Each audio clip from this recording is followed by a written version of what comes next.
Hello അസ്സലാമു അലൈക്കും. അപ്പോൾ ഇന്നൊരു പായസം വീഡിയോ ആയിട്ടാണ് വന്നിട്ടുള്ളത്. വളരെ പെട്ടെന്ന് 3 ചേരുവകൾ വെച്ച് നമുക്ക് പെട്ടെന്ന് പായസം ഉണ്ടാക്കി എടുക്കാം കേട്ടോ. അപ്പോൾ ഇത് 1 ലിറ്റർ പാൽ ഞാൻ തിളപ്പിക്കാൻ വെച്ചിട്ടുണ്ട്. ബിരിയാണി അരി വെച്ചിട്ടാട്ടോ പായസം ഉണ്ടാക്കണം. അതിൽ ഞാൻ അണ്ടിപ്പരിപ്പും ബദാമും കൂടെ ഒന്നിട്ടിട്ട് പൊടിച്ചെടുത്തിട്ടുണ്ട്.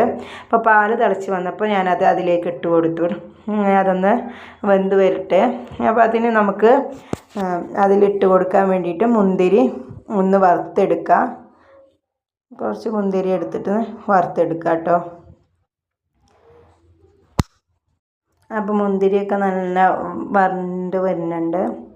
അപ്പോൾ നമുക്കതൊന്ന് മാറ്റി വെക്കാം കേട്ടോ. ആ നെയ്യിൽ തന്നെ ഞാൻ കുറച്ച് സേമിയ എടുത്തിട്ട് ഒരു 1.5-2 സ്പൂണ് സേമിയ എടുത്തിട്ട് ഒന്ന് വറുത്തിട്ടുണ്ട്. അത് വേണമെങ്കിൽ ഇട്ട് കൊടുത്താൽ മതി കേട്ടോ. ഇഷ്ടമുള്ളവർ ഇട്ട് കൊടുത്താൽ മതി.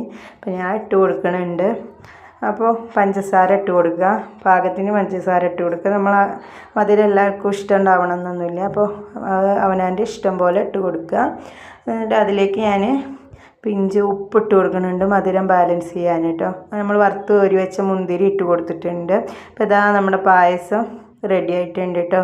നല്ല അടിപൊളി ടേസ്റ്റാണ് കേട്ടോ. അപ്പോൾ എല്ലാവരും ട്രൈ ചെയ്ത് നോക്കുക. ഇഷ്ടപ്പെട്ടാൽ ലൈക്ക് ചെയ്യുക, ഷെയർ ചെയ്യുക, സബ്സ്ക്രൈബ് ചെയ്യുക, കമൻറ്റുകൾ അറിയിക്കണേ.